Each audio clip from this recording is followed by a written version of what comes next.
দিল্লির রাজপথে এখন আগুনের লেলিহান শিখা। যে দিল্লিতে আশ্রয় নিয়েছেন বাংলাদেশের ক্ষমতাচ্যুত স্বৈরাচারী শেখ হাসিনা, সেই দিল্লি এখন পরিণত হয়েছে এক রণক্ষেত্রে। ছাত্র জনতার উত্তাল আন্দোলনের মুখে রীতিমতো কাঁপছে ভারতের ক্ষমতার কেন্দ্রবিন্দু। জীবন বাঁচাতে তড়িঘড়ি করে করা নিরাপত্তার ঘেরাটোপে সংসদ ভবন ছেড়ে পালিয়েছেন খোদ প্রধানমন্ত্রী নরেন্দ্র মোদী। দিল্লির মসনদ যে কোনো মুহূর্তে চূড়ান্তভাবে ভেঙে চুরমার হয়ে যেতে পারে, তাসের ঘরের মতো উড়ে যেতে পারে। সবকিছু বাংলাদেশে যা যা ঘটেছে ঠিক তাই ঘটছে। গত দুদিন ধরে পুরো ভারত জুড়ে একটা স্টুডেন্ট আন্দোলন চলছে এবং যেটাতে ভারত আজকে দিনে অলমোস্ট অচল হয়ে গেছে বিভিন্ন দিক থেকে। বাংলাদেশে 20 কোটি মুসলিম আর তোমার ওখানে 24 কোটি মুসলিম পশ্চিমবঙ্গে উপস্থিত, পুরো ভারতে উপস্থিত। এই 20 আর 24 কোটি মুসলিম যদি এক হয়ে যায়, তুমি বুঝে নিও তোমার শেষ দিন চলে এসছে। ককরোচ জনতা পার্টির সংসদ অভিমুখে মিছিলকে সমর্থন জানিয়ে এবার মোদী প্রশাসনের আক্রোশের শিকার হলেন বিরোধী দলীয় নেতা রাহুল গান্ধী এবং কংগ্রেস নেত্রী প্রিয়াঙ্কা গান্ধী। মঙ্গলবার নয়াদিল্লিতে প্রধানমন্ত্রী নরেন্দ্র মোদীর বাসভবনের সামনে বিক্ষোভ কর্মসূচি পালন করতে গেলে বেশ কয়েকজন নেতাকর্মী সহ তাদের গ্রেপ্তার করে দিল্লি পুলিশ। দিল্লির রাজপথে শুধু পুলিশের লাঠি আর টিয়ার শেলের ধোঁয়ায় উড়েনি, কেঁপে উঠেছে ভারতের রাজনীতিও। যে আন্দোলনকে একসময় অনেকেই সোশ্যাল মিডিয়ার ক্ষণস্থায়ী ট্রেন্ড ভেবেছিলেন, সেই ককরোচ জনতা পার্টি হাজারো শিক্ষার্থীকে নিয়ে পৌঁছে গেছে সংসদের দরজায়।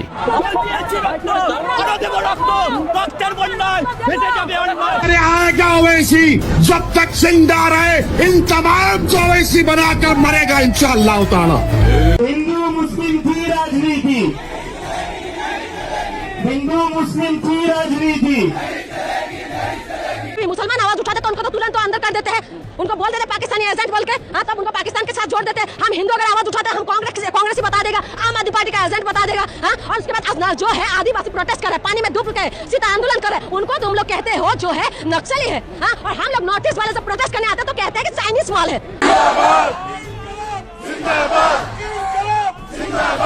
একটা জিনিস সবাই মনে রাখবেন, স্বৈরাচারী ক্ষমতাসীন কোনোদিন আজীবন টিকে থাকতে পারে না। ফেরাউন টিকে থাকতে পারেনি, নমরুদ টিকে থাকতে পারেনি, তারপরে বড় বড় লেভেলের যে সমস্ত কাফের বেঈমানরা ছিল, রাষ্ট্রের প্রধান ছিল, তারা কিন্তু একটাও টিকে থাকতে পারেনি। সর্বশেষ যুগে আমরা যে ফেরাউনটা দেখেছিলাম, শেখ হাসিনা 17 বছর পর্যন্ত বাংলাদেশে মনে করেন যে একদম অস্থিরতা তৈরি করে রেখেছিল, মানুষদেরকে একদম মনে করেন কোণঠাসা করে রেখেছিল, সেও টিকতে পারেনি ভাই। অবশেষে মনে করছিলেন আপনারা যে নরেন্দ্র মোদী টিকে থাকবে, না ভাই, সেও পারবে না। নরেন্দ্র মোদীর অলরেডি বিদায় ঘন্টা বেজে উঠেছে। হ্যাঁ, তার ঘন্টা টুনটুন করে বাজছে। মন্দিরে এখন আর আপনার সেই পূজার ঘন্টা বাজছে না, নরেন্দ্র মোদীর বিদায় ঘন্টা অলরেডি মন্দিরেও বেজে উঠতেছে। দর্শক শ্রোতা, এই যে রাত হয়ে গিয়েছে, গভীর রাতেও কিন্তু সেই শিক্ষার্থীরা এবং বিরোধী দলীয় নেতাকর্মীরা মোদীর বিরুদ্ধে স্লোগান দিচ্ছে। ইতিমধ্যে আবার দেখলাম যে বিরোধী দলীয় নেতা রাহুল গান্ধী এবং প্রিয়াঙ্কা গান্ধীকে আটক করেছে নরেন্দ্র মোদীর পুলিশ। তারপরে নতুন করে ফুঁসে উঠেছে জনতা। দর্শক দেখেন, যখন বাংলাদেশে এই 2024-এর অভ্যুত্থান হয়েছিল এই জুলাই মাসেই, আপনাদের হয়তো মনে আছে প্রথম পর্যায়ে কিন্তু আন্দোলনটা সেরকম সক্রিয় ছিল না। ছোট্ট একটা বিষয় না আন্দোলন শুরু হয়েছিল, কোঠা না মেধা, এই বিষয়টি নিয়ে ধীরে ধীরে আন্দোলনটা তীব্র আকার ধারণ করে এবং শুধু ঢাকাতেই নয়, গোটা বাংলাদেশের আনাচে কানাচে আন্দোলন ছড়িয়ে পড়ে। হ্যাঁ, ছড়িয়ে পড়ার পরেই কিন্তু এক পর্যায়ে শেখ হাসিনা কুকুরের মতো নিজের পাছার ভিতরে লেজ গুটিয়ে এদেশ থেকে নরেন্দ্র মোদী বা তার দাদা বাবু বলেন, জামাই বলেন, যাই বলেন না কেন, লাঙ্গের কাছে গিয়ে অবশেষে কিন্তু পালিয়ে রয়েছে। তো দেখেন, ভারতের যে পরিস্থিতি বর্তমানে বাংলাদেশের সেই পরিস্থিতির সাথে যেন একদম হুবহু মিলে যাচ্ছে। আবার শুধু তাই মিলছে না, মাসটাও কিন্তু মিলে যাচ্ছে। এই যে জুলাই মাস, এই জুলাই মাসে যেভাবে হাসিনার পেদানি বের করে দিয়েছিল বাংলাদেশের তৌহিদি জনতা শিক্ষার্থীরা, ঠিক তেমনি ভাবে নরেন্দ্র মোদীর ধুতি ধরে টান দিয়েছে বিরোধী দলীয় নেতাকর্মী এবং শিক্ষার্থীরা যদি ভাই একবার খেপে, তাইলে প্রধানমন্ত্রী যে দেশ থেকে পালাতে বাধ্য হয় বা কুকুরের মতো লেজ গুটিয়ে রাতের আধারে কি বলে আপনার হেলিকপ্টারে করে যে পালিয়ে যায়, এটা তো প্রমাণ বাংলাদেশে ঘটেছে, তাই না? শ্রীলঙ্কায় তো ঘটনা ঘটেছে। এখন ঘটনা ঘটা শুরু হয়ে গিয়েছে অলরেডি ভারতের 7টি রাজ্যে কিন্তু অটোমেটিক আন্দোলন শুরু হয়ে গিয়েছে। এভাবেই হয়তো আন্দোলন শুরু হবে। আন্দোলন ভাই একটা আগুন, মনে রাখবেন, আন্দোলন কিন্তু একটা আগুন। হ্যাঁ, আগুন যদি এক জায়গায় লাগিয়ে দেওয়া যায়, আগুনটা সরে সরে কিন্তু বড় একদম জ্বালিয়ে পুড়িয়ে ছারখার করে দেয়। আন্দোলনটাও এমন একটা জিনিস যেটা একদম আগুনের মতোই। এক সাইড থেকে আন্দোলন শুরু হবে, তারপরে ওখানে পুলিশ ঘেরাও করবে, মারপিট করবে, 2-4 জনকে গ্রেপ্তার করবে, আবার এটা দেখে আবার তাদের পক্ষের জনগণগুলো আবার মাঠে নামবে। এভাবে গোটা দেশের ভিতরে কিন্তু আন্দোলন শুরু হয়ে যায় আগুনের মতো, যেটা আমরা বিগত দিনে বাংলাদেশে দেখেছি ভাই। হ্যাঁ, প্রথমে মনে করেন যে সেই নাহিদ সার্জিস, নাসিরুদ্দিন পাটোয়ারি তারা কিন্তু শুরু করেছিল। ধীরে ধীরে কিন্তু প্রত্যেকটা জেলায় জেলায়, থানায় থানায়, গ্রাম গঞ্জে কিন্তু আন্দোলন বেরিয়ে এসেছিল হাসিনার বিরুদ্ধে। অবশেষে হাসিনার পতন হয়েছে, তাই না? ভারতেও কিন্তু এরকম হচ্ছে ভাই, একে একে সব জায়গায় হবে। 7টি রাজ্যে শুরু হয়েছে। এরপর দেখবেন যে বিরোধী দলের নেতাকর্মীরা নরেন্দ্র মোদীর ধুতির টান দিয়ে খুলে দেবে এবং সে উলঙ্গ হয়ে দেশ থেকে পালাতে বাধ্য হবে। এখন হেলিকপ্টার পাবে তো? শেখ হাসিনা যেভাবে হেলিকপ্টার পেয়েছিল পালানোর জন্য, নরেন্দ্র মোদী কি পাবে? সে কি আসলে পালাতে পারবে নাকি জনতার হাতে পিষ্ট হবে? দর্শক, এই যাবতীয় বিষয় নিয়ে জানতে হলে আজকের ভিডিওটি যে আপনাদেরকে পুরোপুরি দেখতে হবে ভাই। পুরোপুরি না দেখলে তো অনেক কিছুই মিস করবেন আপনারা। তাই চলুন কথা না বাড়িয়ে আমরা মূল আলোচনায় চলে যাব বা বিশ্লেষকদের বিশ্লেষণ শোনাবো। তার আগে বলতে চাই, যারা এখন পর্যন্ত আমাদের এই চ্যানেলটি সাবস্ক্রাইব করেন, প্রতিনিয়ত এই ধরনের আপডেট গরম গরম খবরগুলো পেতে আমাদের চ্যানেলটি সাবস্ক্রাইব করবেন। যারা করেছেন ধন্যবাদ। চলুন তাহলে একটা লাইক দিয়ে আমরা সরাসরি বিশ্লেষকদের বিশ্লেষণে চলে যাই। দিল্লির মসনদ যে কোনো মুহূর্তে চূড়ান্তভাবে ভেঙে চুরমার হয়ে যেতে পারে, তাসের ঘরের মতো উড়ে যেতে পারে সবকিছু। বাংলাদেশে যা যা ঘটেছে ঠিক তাই ঘটছে। শেষ পর্যন্ত দেখুন, আমি সবকিছু আপনাদেরকে বলছি। আজকে দিল্লিতে এবং ভারতে যা যা হচ্ছে খুবই করুণ অবস্থা। আমার ভিডিওটি শেষ পর্যন্ত দেখতে হবে। আজকে মঙ্গলবার 21 জুলাই 2026। আমি আপনাদেরকে যে ভিডিওটি প্রথম দেখাতে চাচ্ছি, ছোট্ট 2 সেকেন্ডের ভিডিও, সেটি আগে দেখুন, এরপর আমি আমার বক্তব্যটা শোনাচ্ছি। এটি হলো রাহুল গান্ধীকে পুলিশ কিভাবে রাস্তা থেকে তুলে নেবার চেষ্টা করছে দেখুন। দেখছেন এই পরিস্থিতি আমাদেরকে কি মনে করিয়ে দেয় আমাদের সেই জুলাই 24। আপনাদেরকে কিছু রিমাইন্ডার দিচ্ছি, কিছু বিষয়কে স্মরণ করে দিচ্ছি। এখন কি মাস চলছে? জুলাইয়ের কয় তারিখ? 21 তারিখ। দিল্লিতে বা ভারতে কোন মাস চলছে? জুলাই চলছে। কোন দিন চলছে? জুলাইয়ের 21 তারিখ চলছে। দেখুন টাইমিংটা দেখুন। আমি বলছি না সব কিছু একদম পুরোপুরি আল্লাহর তরফ থেকে যা বাংলাদেশে ঘটেছে তাই সেখানে ঘটবে, অথবা যা আমাদের এখানে ঘটেছে তাই একদম সেম টু সেম সেখানে ঘটবে, কিন্তু কিছু জিনিস মিলে যাচ্ছে, যার দেখে আমি বা ভেবে আমি খুব অবাক হয়েছি। যে কারণে আপনাদেরকে একটু শেয়ার করতে চাচ্ছি। আপনারা এই ভিডিওটিকে শেয়ার করবেন এবং সবাইকে জানান দিন যে যারা আমাদের দেশে 24 ঘটিয়েছিল আজকে তাদেরও 24 ঘটতে যাচ্ছে, মানে 24 না হলেও 26 ঘটতে যাচ্ছে। জুলাই আজকে 21। আপনাদের মনে থাকবার কথা, একই রকম দাবি দাওয়া নিয়ে শিক্ষার্থীরা মাঠে নেমেছিল এবং শিক্ষার্থীদেরকে কি বলেছিল? শেখ হাসিনা বলেছিল, আসো তোমাদের দরজা খোলো। কোন সময়? 20 জুলাই বা 21 জুলাইয়ের সময়, যখন অনেক দাবি দাওয়া নিয়ে কোটা সংস্কারের বিষয়ে যখন শিক্ষার্থীরা রাস্তায় নেমেছিল, তিনি কোনো পাত্তা দেননি। তখন বলেছিল এরা রাজাকারের নাতি পুতি। আর ভারতে কি বলেছিল? ভারতের প্রধান বিচারপতি বলেছিল এরা ককরোচ, মানে তেলাপোকা। সেখানকার ছেলেদেরকে, মেয়েদেরকে, বেকারদেরকে বলেছে তেলাপোকা, যে কারণে তেলাপোকার নামেই ককরোচ জনতা পার্টি তৈরি করেছে সেখানকার জেনজি, সেখানকার বেকার শিক্ষার্থীরা। এবং সবাই এখন একত্রিত হয়েছে। বেকার না এরকম কোনো ব্যবধান নাই। এখন সকল ইয়াং যুব শ্রেণী যারা রয়েছে সবাই ঐক্যমতের ভিত্তিতে হাজার হাজার লাখ লাখ শিক্ষার্থীরা এখন এক হয়ে এই ককরোচ জনতা পার্টির নেতৃত্বে এখন আন্দোলন চলছে। শেখ হাসিনা কি বলেছিল যে তোমরা যখন আমাদের দাবি দাওয়া নিয়ে শিক্ষার্থীরা মাঠে ছিল, ঢাকার রাস্তায় অনেক উত্তাল আন্দোলন করেছিল, তখন শেষ পর্যন্ত এসে 20-21 তারিখের দিকে শেখ হাসিনা বলেছিল যে আসো তোমাদের জন্য আমার দরজা খোলা, আলোচনার জন্য আসো। আজকে নরেন্দ্র মোদী এই শিক্ষার্থীদেরকে বলেছে আসো আলোচনার জন্য, দরজা খোলা, তোমাদের যে দাবি দেওয়া, তোমাদের যে নিট পরীক্ষা পত্র ফাঁস হয়েছিল সে নিয়ে আমরা কথা বলবো, আমি রাজি, তোমরা আসো। কি করেছে আজকে? তারা সেটিকে নাকচ করেছে যে না, আমরা আর এটি থাকতে চাই না। এবার কে এসছে? কংগ্রেস নেতা, বিরোধী দলীয় নেতা রাহুল গান্ধী, প্রিয়াঙ্কা গান্ধী, অর্জুনা খার্গে, তারপরে আপনার সমাজবাদী পার্টির নেতা অখিলেশ, সবাই কিন্তু এখন রাস্তায় নেমে এসছে। কোথায় বসছে? নরেন্দ্র মোদীর বাড়ির সামনে, বাসার সামনে। সেখান থেকে আজকে এই সব শীর্ষ নেতাদেরকে, বিরোধী দলের শীর্ষ নেতাদেরকে তুলে নিয়ে গেছে। কীভাবে তুলে নিয়ে গেছে দেখছেন তো আপনারা, যে রাস্তার মধ্যে শোয়া ছিল, মানে শুয়ে পড়েছিল রাহুল গান্ধী, সেখান থেকে টেনে হিচড়ে তাকে কিন্তু গ্রেপ্তার করেছে। এরপর অন্যদেরকেও গ্রেপ্তার, প্রিয়াঙ্কা গান্ধীকেও গ্রেপ্তার করেছে, অখিলেশকেও গ্রেপ্তার করেছে, অন্যদেরকেও গ্রেপ্তার করেছে। এতে করে কী হয়েছে? এতে করে আর মানে দিল্লি কেন্দ্রিক আর এই আন্দোলনটা থাকবে না। এই আন্দোলনটা চলে যাবে কোথায়? এই আন্দোলনটা সারা ভারত জুড়ে এখন শুরু হয়ে যাবে। কারণ এরা সবাই শক্তিশালী। দুজন আছে মুখ্যমন্ত্রী, অখিলেশ যাদব থেকে শুরু করে অন্য আরেকজন আছে, তারা কিন্তু খার্গে সাহেব কিন্তু মুখ্যমন্ত্রী, তাকেও কিন্তু গ্রেপ্তার করা হয়েছে। সুতরাং এখন এই আন্দোলনটা শুধুমাত্র আর ককরোচ জনতা পার্টির আন্দোলন নয়। এবং আজকে যতটুকু শুনতে পেয়েছি যে এটি এখন ওই শুধুমাত্র যে নিট প্রশ্নপত্র নিয়ে আলাপ করবে এই আহ্বানের মধ্যেই না। এখন যতটুকু জানতে পেরেছি যে ভারতের স্বরাষ্ট্রমন্ত্রী অমিত শাহ এবং নরেন্দ্র মোদীরও পদত্যাগ দাবি করা হচ্ছে। এবং শিক্ষামন্ত্রীর সে ধর্মেন্দ্র সাহেবকে তো অনেক আগে থেকেই তারা প্রায় মাস 2 আগে থেকেই কিন্তু তার পদত্যাগ দাবি করে আসছিল, কিন্তু কোনো কথাই শুনে নাই নরেন্দ্র মোদী। আস্তে আস্তে এখন দেখা যাচ্ছে এই দাবির সংখ্যা সময় সময় বাড়ছে। এ পরিস্থিতিতে দেখুন আস্তে আস্তে কী করছে এই আন্দোলনটা। গতকালকে সংসদ ভবন কিন্তু ঘিরে চতুর্দিকে শিক্ষার্থীরা অনেক ভাঙচুর করেছে এবং সেখানে যে ব্যারিকেড দেওয়া হয়েছিল পুলিশের ভয়ঙ্কর ধস্তাধস্তি হয়েছে। এবং পুলিশের লাঠিচার্জ হতে কাঁদানে গ্যাস ছেড়েছে, এবং সেই দাবিতে কেন কাঁদানে গ্যাস ছেড়েছে, শিক্ষার্থীদের উপরে লাঠিপেটা কেন করেছে, সেই দাবিতে কিন্তু আজকে রাহুল গান্ধীরা রাস্তায় বসে গেছে। আর তাদের প্ল্যান কি, তারা আজকে ধর্ণা বলে, সেখানে ধর্ণা ধরা মানে হলো দাবি নিয়ে অবস্থান ধর্মঘট যেটাকে বলে, যেটা আমরা করতে চেয়েছি, আমাদের ছেলেরা করতে চেয়েছিল 24-এর আন্দোলনে, ঢাকাকে আমরা ঘেরাও করে ফেলবো, সেই আন্দোলনের কাছাকাছি যাচ্ছে। আমাদের 24-এর যে আন্দোলন ছিল সেটি প্রায় একই অবস্থাতে চলে যাচ্ছে। এরপর কি হতে যাচ্ছে, ভাগাভাগির বা পালিয়ে যাওয়ার বিষয়টা পরে যদি হলো, না হলে হবে না, তবে বিষয়গুলি আমাদের ঢাকার ঠিক একইভাবে যা যা ঘটেছিল ঠিক তেমনিভাবেই প্রতিনিয়ত ঘটে যাচ্ছে সামনে।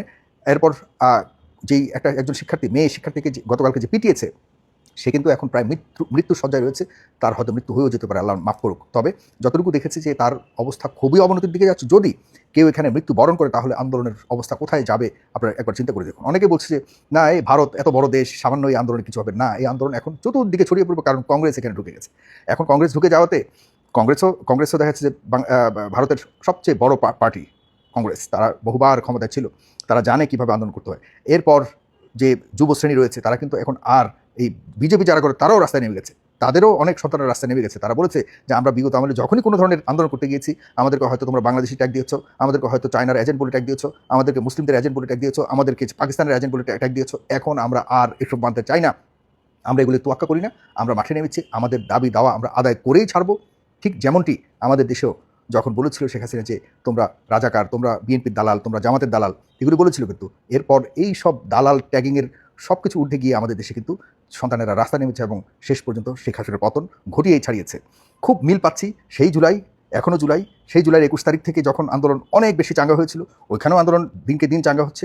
সামনের দিনগুলি এখন প্রতিনিয়ত আমাদের দেশে যা ঘটেছিল তাই আমরা দেখতে পাচ্ছি।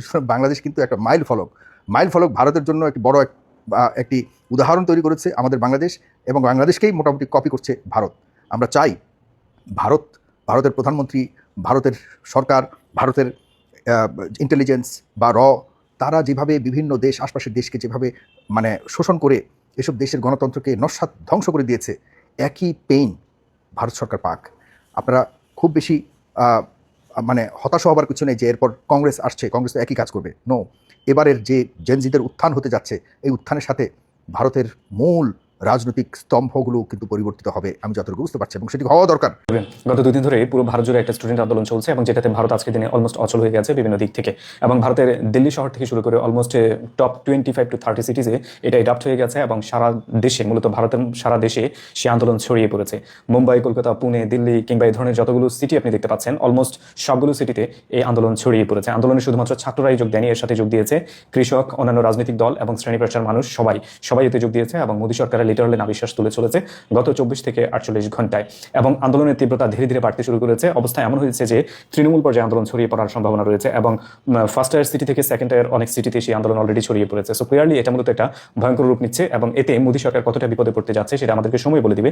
কিন্তু আন্দোলনের ব্যাকগ্রাউন্ড আপনার আমার সবার জানা উচিত। যেমনটা আমরা 2024 একটা আন্দোলন করেছিলাম, বৈষম্য বিরোধী ছাত্র আন্দোলন, যেটা আমাদের সফল হয়েছিল, এবং সেই একই রকম একটা দাবি দাওয়া নিয়ে মূলত ছাত্র আন্দোলন শুরু করেছে। এর পেছনে ব্যাকগ্রাউন্ডটা না জানলে আপনি বুঝতে পারবেন না যে কি কারণে আন্দোলন কতটা তীব্রতর হতে যাচ্ছে। মূলত আন্দোলনের পেছনে অন্যতম প্রধান 5টা কি রোল প্লে করে যাচ্ছে, যেগুলো দিয়ে মূলত আন্দোলনটাকে বড় করা হচ্ছে। যার প্রথমটাই হচ্ছে নিট এক্সাম। নিট এক্সাম মূলত হচ্ছে ইন্ডিয়ান এলিজিবিলিটি কাম এন্ট্রান্স টেস্ট, যেটা মূলত মেডিকেল স্টুডেন্টদের জন্য একটা টেস্ট। এতে করে সেই মেডিকেল এক্সামে যত ধরনের স্টুডেন্ট মানে অংশগ্রহণ করে তাদের টেস্ট নেওয়া হয়। সো এই টেস্টের গত কয়েক বছর ধরে টানা মানে টেস্ট পেপার লিকেজ হয়ে যাচ্ছে, মানে সরাসরি প্রশ্নপত্র ফাঁস ইস্যুস। যেমনটা আমাদের এখানে বৈষম্য বিরোধী আন্দোলনের আগে আমরা ক্লিয়ারলি দেখেছি, ঠিক একই ধরনের মানে পেপার লিকের ঘটনা বারবার ঘটেছে, এবং তদন্ত যতবার করা হয়েছে ততবারই খুঁজে পাওয়া গেছে যে সরকারি আমলা কামলা থেকে শুরু করে ক্ষমতাসীন রাজনৈতিক দলের ব্যক্তিরা এতে সরাসরি জড়িত। ঠিক একই জিনিস ইন্ডিয়াতে মূলত মেডিকেল টেস্ট এক্সামকে কেন্দ্র করে সেখানের পেপার লিকেজ হয়, স্টুডেন্টরা ভালো পরীক্ষা দিয়েও ফেল করে, এবং যেখানে স্টুডেন্টরা পাস করেছে সেখানে তাদেরকে অনেক সময় একই প্রশ্নে মানে বিব্রত করা হয়, এবং পরবর্তীতে তাদেরকে সিট দেওয়া হয় না।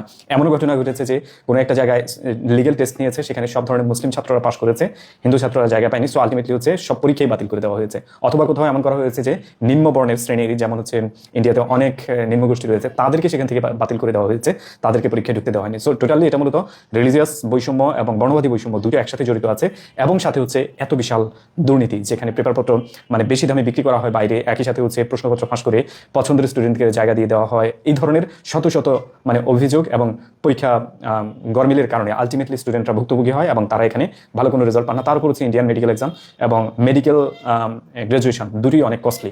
সো আলটিমেটলি এটা পরিবার এবং অন্যান্য সবার জন্য বিপজ্জনক হয়ে যায়। আর সেই অধিকারের দাবিতে তারা প্রথম আন্দোলন নামে। এবং শুধু এটাই নয়, এই পরীক্ষায় গত বছর একই ধরনের স্ক্যান্ডাল হয়েছিল এবং এতে করে 14 জন মেডিকেল স্টুডেন্ট ফাঁসি দিয়ে নিজেদের জীবন আত্মহত্যা দিয়েছে। সহজ কথা, এটা গভর্নমেন্ট ওন্ড একটা হত্যা আমার হিসেবে। সো এই ধরনের হত্যার শিকার হয়েছে প্রায় 14 জন এবং যতটা স্টুডেন্ট হত্যা হয়েছে প্রত্যেকটা নিয়ে আন্দোলন হয়েছে এবং আন্দোলন ধীরে ধীরে বড় হয়েছে। অ্যান্ড প্রথম হচ্ছে নিট এক্সাম পেপার লিকেজ, দ্বিতীয়টা হচ্ছে স্টুডেন্ট সুইসাইড। এই দুইটা জিনিস আন্দোলনকে প্রথম দিকে বেগবান করেছে। এবং তৃতীয়টা হচ্ছে ইন্ডিয়ান চিফ অফ জাস্টিস, যিনি সূর্যকান্তে মূলত সরাসরিভাবে স্টুডেন্টদের এই আন্দোলনকে কেন্দ্র করে একটা মন্তব্য করেছিলেন, যেখানে তিনি বলেছেন স্টুডেন্টরা ককরোচ মানে আমাদের দেশে আমরা যেটাকে তেলাপোকা বলি। সো এভাবে উপহাস করেছে, কটাক্ষ করেছে, তাদেরকে বাজেভাবে মানে শব্দ ব্যবহার করে তাদেরকে এক্সপ্লেইন করেছে।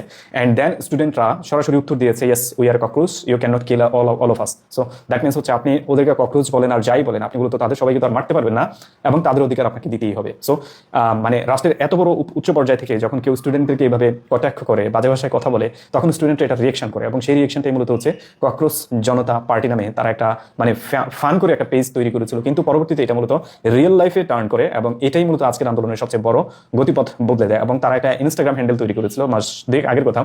তখন সেই হ্যান্ডেলকে কেন্দ্র করে মানে উইদিন এ আওয়ার্স এটা মিলিয়ন ফলোয়ার ক্রস করে যায় এবং এটা অল্প কিছুদিনে হান্ড্রেডস অফ মিলিয়নসে ছড়ে যায়। এটা হচ্ছে টিআরপি। সো এটা নিয়ে বিপদে পড়ে হচ্ছে বিজেপি গভর্নমেন্ট এবং বিজেপি গভর্নমেন্ট সেই ককরোচ জনতা পার্টিকে ডিস্ট্রয় করার জন্য তার টুইটার হ্যান্ডেল, ফেসবুক আইডি এবং তার যত ওয়েবসাইট ছিল তার প্রত্যেকটাতে অ্যাটাক করেছিল।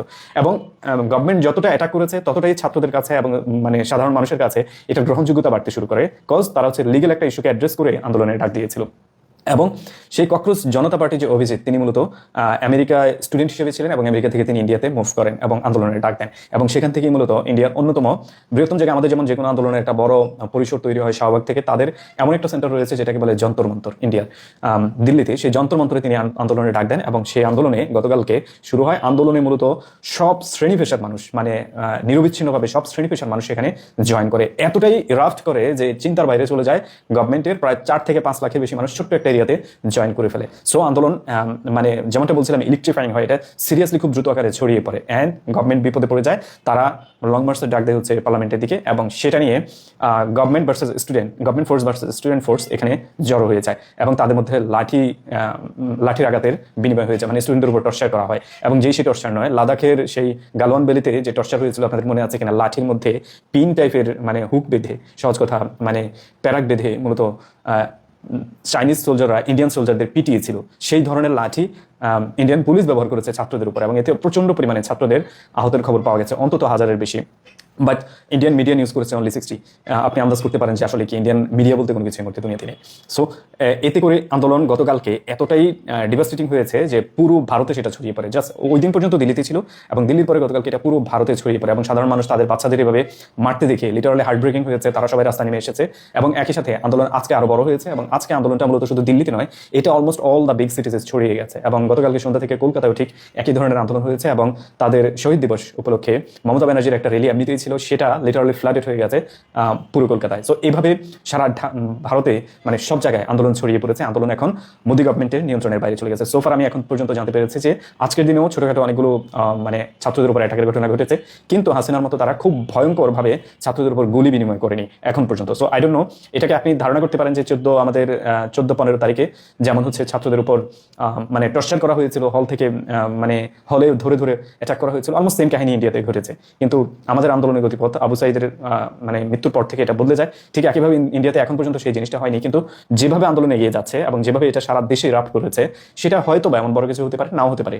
এবার কেন হতে পারে সেটা রিজনটা আমি পরে বলবো, কিন্তু এর মধ্যে আন্দোলনকে আরো বড় করার পেছনে আরো 2-3টা কারণ রয়েছে। প্রথম কারণটা হচ্ছে মানে তৃতীয় অন্যতম বৃহত্তম কারণ হচ্ছে সোনম ওয়াংচুক, যাকে আপনারা হয়তো অনেকে চিনেন যে 3 ইডিয়টস এর মূল যে কাহিনী তাকে নিয়ে তৈরি করা হয়েছিল।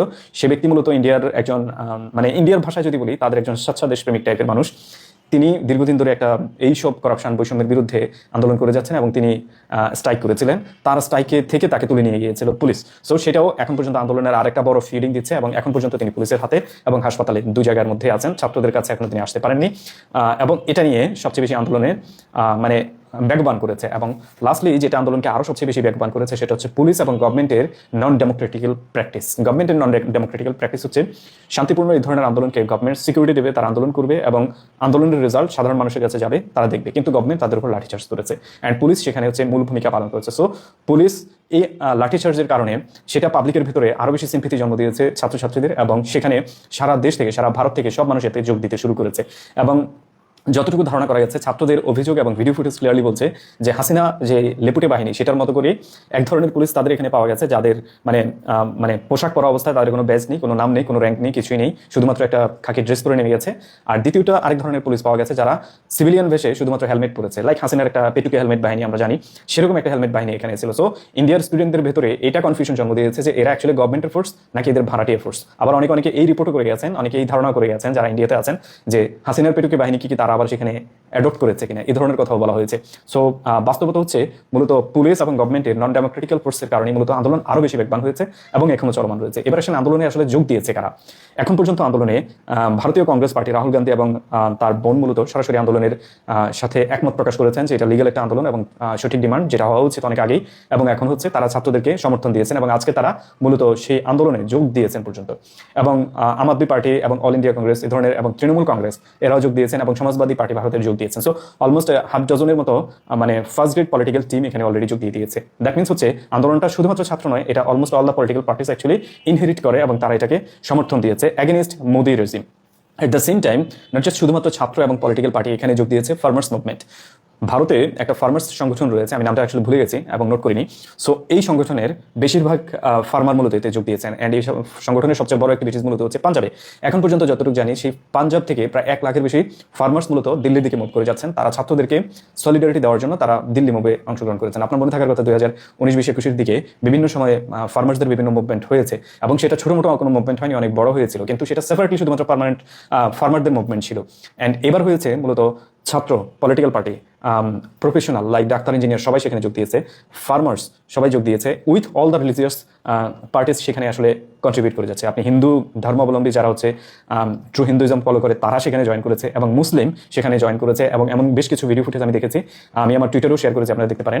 যন্তর মন্তরের খুব কাছাকাছি এরিয়াতে যখন পুলিশ লাঠিচার্জ করছিল, টিয়ারশেল মারছিল, তখন হিন্দু মুসলিম সব ধরনের স্টুডেন্ট মূলত হতাহত হয়েছেন। তাদের বেশিরভাগ চোখ মিলতে পারছিলেন না, তাদের পানির প্রয়োজন ছিল, কোথাও তারা পানি পাচ্ছিলেন না, সেখানে মসজিদ ওপেন করে দেওয়া হয়েছে। সব ধর্মবর্ণ ভেদাভেদে তারা মূলত মসজিদে আশ্রয় নিয়েছেন এবং মসজিদের পানি পান করেছেন, মসজিদ থেকে পানি নিয়ে তাদের মুখ পরিষ্কার করেছেন। এই ধরনের দৃশ্য দেখা গেছে এবং এটাকে হাইলাইট করে ইন্ডিয়ার বিভিন্ন ধরনের সোশ্যাল মিডিয়াতে ক্লিয়ারলি বলা হচ্ছে যে this is the real type of India, যেখানে কমিউনালিজম আর কমিউনাল ভায়োলেন্স নয়, কমিউনাল মানে ইকুয়ালিটি একসাথে কাজ করে এবং সেটাকে হাইলাইট করা হয়েছে। সো একটা আন্দোলন জাস্ট আন্দোলন নয়, এটা অনেক বড় আন্দোলনের রূপ নিচ্ছে অল দ্য অ্যাঙ্গেলস থেকে অ্যাকচুয়ালি। এবং এখন পর্যন্ত ইন্ডিয়াতে এটা লিটারালি এখন পর্যন্ত মানে লাস্ট মোদি রেজিমে ক্ষমতা গ্রহণ করার পর থেকে এখন পর্যন্ত এটা বড় আন্দোলন। এবার আসেন আন্দোলনটা সফল হবে কি ব্যর্থ হবে সেটা পরের ব্যাপার।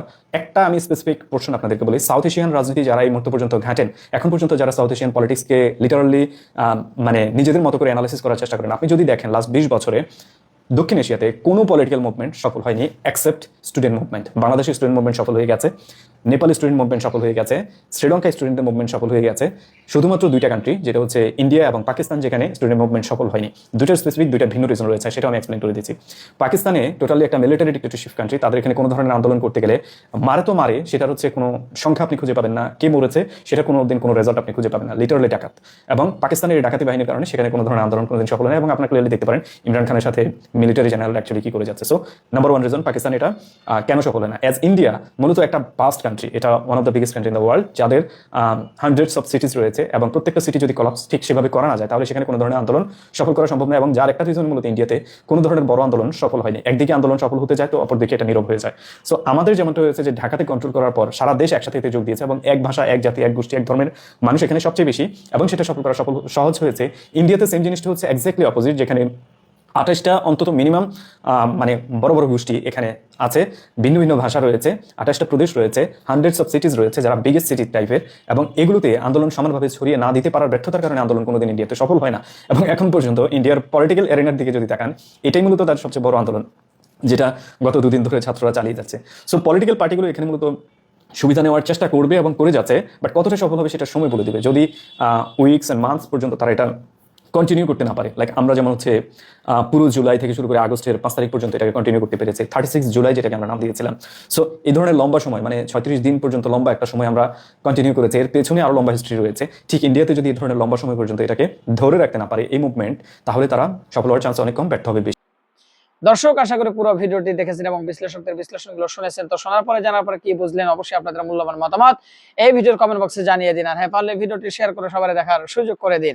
আর আমাদের এই চ্যানেলে যদি আমরা নতুন হন, প্রতিনিয়ত এই ধরনের আপডেট, গরম গরম খবর পেতে আমাদের এই চ্যানেলটি সাবস্ক্রাইব করে আমাদের সাথে থাকুন। ইতিমধ্যে যারা অলরেডি সাবস্ক্রাইব করে দিয়েছেন সবাইকে ধন্যবাদ জানাই। আজকের মতো এখানে বিদায় নিচ্ছি, দেখা হচ্ছে নতুন কোনো ভিডিওতে। সে পর্যন্ত সবাই ভালো থাকবেন, সুস্থ থাকবেন। আল্লাহ হাফেজ।